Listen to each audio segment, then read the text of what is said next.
चिनिया राष्ट्रपति सी जिनपिङले दिएको एउटा बयानले यति बेला अमेरिका तथा बेलायत र भारतको भयो निन्द्रा हराम। विश्वभरिका उपनिवेश फिर्ता गर्न चीनको आग्रह। ताइवान र चीनको पुनर्मिलन भएमा अन्य देशका पनि भूभाग फिर्ता हुने आधार तय हुने भनाई। नेपालमा छायो खुसियाली। चक्रपथको दोस्रो खण्ड बनाउन चीनले पठायो यस्तो खाका। चिनिया पक्षले छुटायो उक्त परियोजना निर्माणका लागि ठूलो बजेट। अमेरिकी राष्ट्रपति बाइडेनले गरे इजरायलको कडा आलोचना।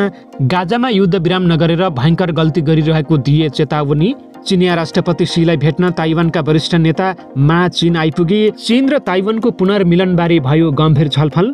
र दुबईको मलबाट खसेर एक नेपाली युवतीको मृत्यु भएपछि पक्राउ परेका उनका भाइ रिहा। मलबाट खसालिएको अभियोग लागेका उनका पति भने प्रहार। नमस्कार।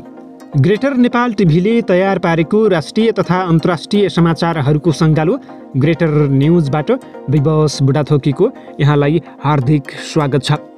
तपाईले हाम्रो समाचार कहाँबाट हेर्दै हुनुहुन्छ कृपया यस बारेमा पनि हामीलाई जानकारी गराउन नभुल्नुहोला। अब समाचार विस्तारमा। चिनिया राष्ट्रपति सी जिनपिङले दिएको एउटा बयानले यति बेला अमेरिकी तथा बेलायती साम्राज्यवादलाई ठूलो झड्का लाग्ने देखिएको छ। राष्ट्रपति शीले चीन र ताइवानको पुनर्मिलनले फेरि विश्वमा नयाँ सन्देश जाने र अमेरिका बेलायत जस्ता साम्राज्यवादी शक्तिले शताब्दीौँ पहिले कब्जा गरेर राखेका साना तथा गरिब राष्ट्रका वैध भूमि फिर्ता हुने आधारको जग बसाल्ने पनि दाबी गरेका छन्। राष्ट्रपति शीले कसैको दबावमा मुख्य भूमिबाट छुट्टिएका तथा कसैको जबरजस्ती उपनिवेशमा रहेका संसारका कुनै पनि देशको भूभाग सम्बन्धित देशले फिर्ता पाउनु उसको अधिकार भएको बताएका छन्। बेजिङमा ताइवानका वरिष्ठ नेतासँग भेटघाट गर्दै उनले यस्तो बताएका हुन्। चीनबाट ताइवान अलग गर्न भारत र अमेरिका सक्रिय भइरहेका बेला नेपालको पनि झन्डै 2/3 भूभाग बेलायती उपनिवेश हुँदै उपनिवेश हस्तान्तरण भएर देशको ठूलो भूभाग यति बेला भारतीय उपनिवेशमा रहेको छ र केही भूभाग बङ्गलादेशको क्षेत्रमा पनि परेको छ। यस्तो बेलामा चिनिया राष्ट्रपतिको यो भनाइले नेपाल लगायतका साना गरिब तथा अन्यायमा परेका राष्ट्रहरूलाई आशाको किरण पलाएको छ भने भारत जस्ता विस्तारवादी शक्तिको निन्द्रा हराम भएको छ। चीनका राष्ट्रपति शीले संसारभरका अन्यायमा परेका देशहरू एक हुनुपर्ने बेला आएको सन्देश दिएका छन्। चिनिया पक्षले कलङ्की महाराजगञ्ज चक्रपथ विस्तारको लागि प्रिलिमिनरी डिजाइनको खाका नेपाललाई पठाएको छ।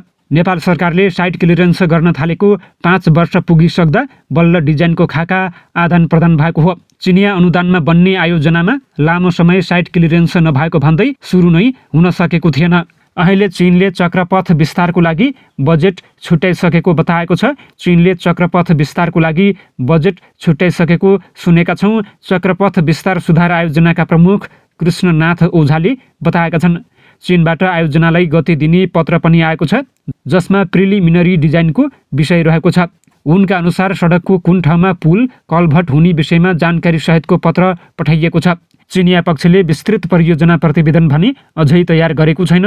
अहिले कुन ठाउँमा कस्तो संरचना बनाउने भन्ने विषयमा जानकारी गराइएको छैन। त्यसमा हामीले जवाफ पठाएपछि मात्रै विस्तृत परियोजना प्रतिवेदन तयार गर्छौँ, ओझाले भने। दोस्रो खण्डमा 8.2 किलोमिटर सडक रहेको छ।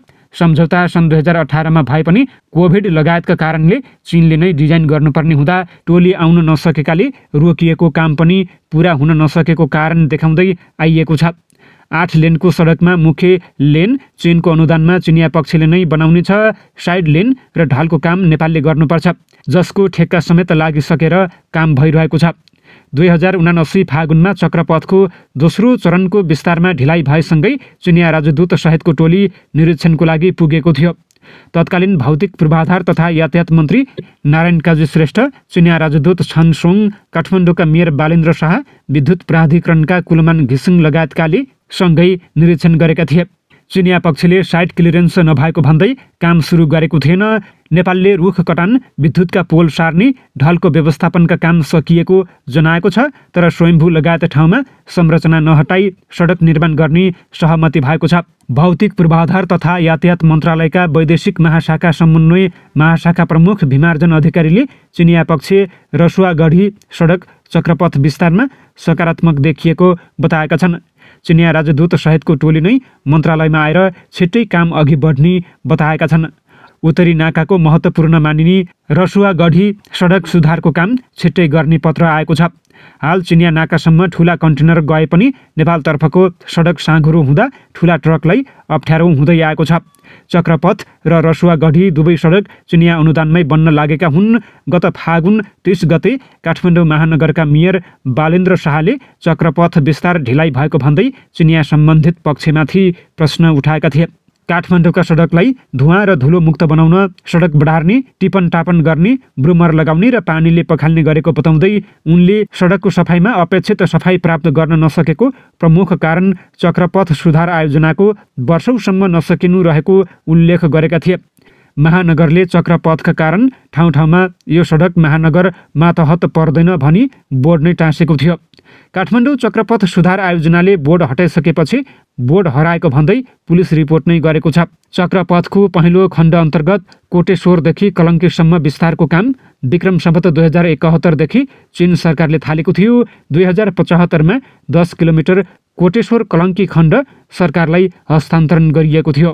चीन सरकारको सहयोगमा सिन्धुपाल्चोकको चौतारा अस्पताल पुनर्निर्माण भएको छ। अस्पताल पुनर्निर्माण भएसँगै सिन्धुपाल्चोकका नागरिकले अब भरपर्दो उपचार गर्न जिल्ला बाहिर जानुपर्ने बाध्यता हटेको छ। सदरमुकाम चौतारामा 39 शय्याको सुविधा सम्पन्न अस्पताल पुनर्निर्माण भएपछि उपचारका निम्ति अन्यत्र जानुपर्ने बाध्यता हटेको हो। भूकम्पले भग्नावशेषमा परिणत भएको अस्पताल भवन 6 करोड 10 लाख चिनिया युआनमा निर्माण पुरा भएको China aid Sindhupalchok hospital recover project in नेपालका प्रमुख क्वा पाउछङले बताएका छन्। चाइना चियुआन इन्जिनियरिङ कर्पोरेसन र सियान साफाङ कन्स्ट्रक्सन सुपरभिजन कम्पनी लिमिटेडको मुख्य व्यवस्थापनमा चिनिया कम्पनी हेबे कन्स्ट्रक्सन ग्रुपले उक्त भवन तयार पारेको हो। अस्पताल भवनको भुइँतलामा फार्मेसी, दर्ता शाखा, परामर्श कक्ष, फिजियोथेरापी, पोषण, भान्सा, बहिरङ्गी, बिरामी कक्ष, बालबालिका कक्ष, प्रयोगशाला, आकस्मिक कक्ष, nursing station, dressing room, x ray र भिडियो एक्सरे कक्ष तयार गरिएको छ। त्यसैगरी vaccination centre, police affair fire control centre, क्षयरोग र एड्स उपचार कक्ष तयार भएका छन्। भुइँतलामै 450 केभीको जेनेरेटर र मेडिकल वेस्ट वाटर प्रोसेसिङ उपकरण जडान गरिएको राष्ट्रिय समाचार समितिले जनाएको छ। तपाईँलाई एउटा अर्को कुरा भनिदिन्छु म। अचम्म लाग्ला, धेरै मान्छे मेरा शत्रु पनि हुन्छन् अब, तर म सत्य बोलिदिन्छु। भारतले सोझै के अरे मिलिटरी चाहिने उसमा ल्याएर चाहिँ नेपालगञ्जमा उतार्यो। चीन सरकारले, चीनको राजदूतले नेपाली निकायसँग नेपाली हाम्रो यहाँ सहायताहरू आइसक्यो होइन, एक थरी ल्यान्डबाट आउँदैछ, अर्को एयरबाट आउँदैछ, हामीलाई क्लियरेन्स दिनु पर्यो भन्दा यहाँको नेपालको गृह मन्त्रालयले त्यो राजदूतावासलाई क्लियरेन्स दिएन। अनि कसरी आयो त? हो, क्लियरेन्स दिएन। क्लियरेन्स नदिएपछि चिनिया राजदूत चाहिँ नि भौतारिएर हिँड्यो। यहाँ हाम्रो यत्रो सहयोग आइरहेको, हामी सहयोग गर्न चाहन्छौँ भनेपछि इन्डियाको आइसकेपछि सायद यहाँका नेता गणहरूले कहाँ कहाँ सोध्नुपर्ने सोध्नुभयो र रोड खोल्नुभयो, रोड खोलिदिनु भयो उहाँहरूले। त्यो पुग्छ जाजरकोट? कहिले पुग्छ त्यो रोडबाट आएपछि? हो, यो गडबड भएपछि चाहिँ नि चीनले चाहिँ नि त्यसपछि क्लियरेन्स लिने छैन, सोझै प्रधानमन्त्रीजीलाई सायद फोन गरे होला है, यो चाहिँ मलाई पक्का थाहा छैन। हामी 2टा प्लेनमा ल्याउँदैछौँ सामान, आफै भन्यो। एयरपोर्ट त अलिक टाइट छ भने हो, हामीलाई थाहा छ तिम्रो एयरपोर्टमा चाहिँ नि अमेरिकन सेनाका प्लेनहरू बसिरहेछन्, त्यसमा त्यहाँ ठाउँ हुँदैन, खुला कसैले युज नगरे एयरपोर्टमा लगेर हामी ल्यान्ड गरिदिन्छौँ, त्यहाँबाट सामान लैजाऊ भनेर पोखरा ल्याएको कुरा यो हो। ल, नयाँ सूचना पनि दिनुभयो। यसो गर्न हुन्छ त?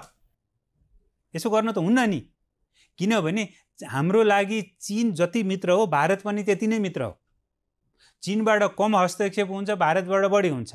नेताहरूलाई त भारतबाट लत्ताभत्ता धेरै आउँछ होला, उहाँहरूलाई त भारतीयहरू राम्रो पनि लाग्छ होला, तर नेपाली मुटु लिएर बाँच्नु पर्यो है, नेपाललाई माया त गर्नु पर्यो। देश भयो भने मात्रै हामी हुने हो नि।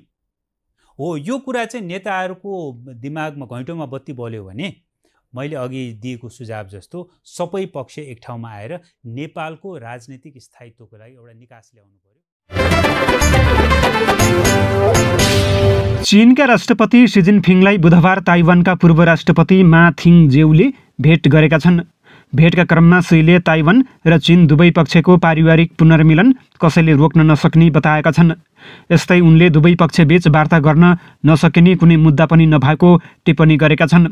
सन् 1949को गृहयुद्धमा माओ त्से-तुङ पक्षको जित हुँदा पराजित भएको गणतन्त्र चीनको सरकार ताइवानमा बसेको थियो। त्यसयता ताइवानका कुनै पनि नेताले पदमा रहेकै बेला चीनको भ्रमण गरेका छैनन्। मा यिङ-जेऊ सन् 2008 देखि 2016 सम्म ताइवानको राष्ट्रपति रहेका थिए। उनी नै गत वर्ष चीन भ्रमण गर्ने पहिलो पूर्व ताइवानी राष्ट्रपति बनेका थिए। अहिले उनले दोस्रो पटक चीनको भ्रमण गरेका छन्।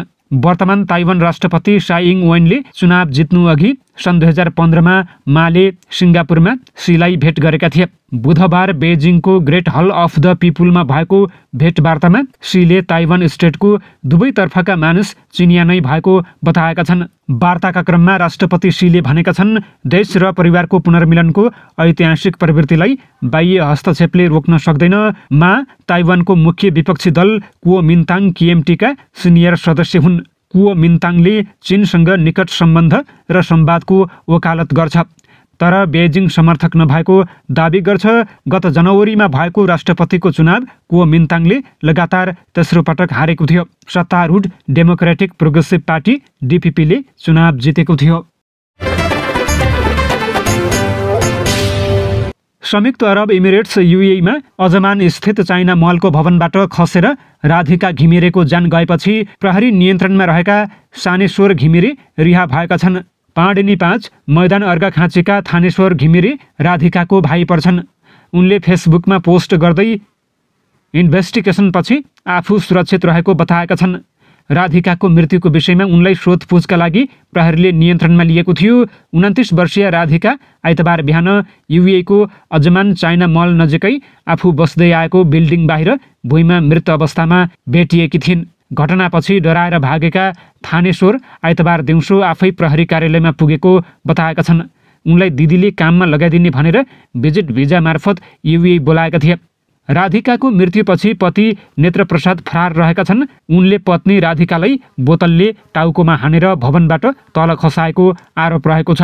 घटना अघिसम्म आफू दिदी भिनाजुसँगै रमाइलो गरिरहेको र दिदी भिनाजुबीच सामान्य भनाभन हुँदा घटना भएको उनले बताएका छन्। राधिका रोजगारीका लागि 13 महिना अघि मात्र UAE पुगेकी थिइन्। उनको मृत्युपछि पति टिकापुर 7 कैलालीका नेत्रप्रसाद न्यौपाने फरार रहेका छन्। अमेरिकी राष्ट्रपति जो बाइडेनले गाजा युद्धमा इजरायलले व्यवस्थापकीय गल्ती गरिरहेको बताएका छन्। यसअघि पनि बाइडेनले इजरायलको आलोचना गर्दै आएका छन्। यो सबैभन्दा कडा आलोचना हो। बाइडेनले युद्धविरामका लागि आह्वान गर्न आउँदो 6 देखि 8 हप्ताका लागि अनुमति दिन र गाजामा जाने सबै खाद्यान्न र औषधिमा पूर्ण पहुँच प्रदान गर्न इजरायली प्रधानमन्त्री बेन्जामिन नेतान्याहुसँग आग्रह गरेका छन्। अमेरिका, कतार र इजिप्टका मध्यस्थकर्ताहरूले युद्धविराम र बन्धक मुक्त सम्झौतामा प्रगति खोजिरहेका बेला बाइडेनको यो टिप्पणी आएको हो। तर इजरायल र हमास समूहबीच युद्धविराम सहज भने छैन। हमासले स्थायी युद्धविराम, गाजाबाट सबै इजरायली सेनाको फिर्ती र देशको उत्तरी क्षेत्रमा प्यालेस्टाइनीलाई निर्बाध आवत-जावत खुल्ला गरिनुपर्ने आफ्नो अडान सार्वजनिक रूपमा व्यक्त गर्दै आइरहेको छ। इजरायलका प्रधानमन्त्री बेन्जामिन नेतान्याहुले हमासको अन्त्य र उसले बन्धक बनाएका मानिस मुक्त नहुँदासम्म युद्ध गरिरहने बताएका छन्। इजरायलमा अन्तर्राष्ट्रिय दबाव बढेको मौका पारेर हमासले भने आफ्ना मागहरूमा थप अडान लिन थालेको बीबीसीले जनाएको छ। अवस्था यिनै खबरसँगै ग्रेटर नेपाल टिभीले तयार पारेको राष्ट्रिय तथा अन्तर्राष्ट्रिय समाचारहरूको सङ्गालो ग्रेटर न्युजको समय सकिएको छ। प्रत्येक पलका ताजा अपडेटको लागि हामी तपाईँको माझमा छौँ। तबसम्मको लागि विवश बुढाथोकीलाई पनि आज्ञा दिनुहोस्। नमस्कार।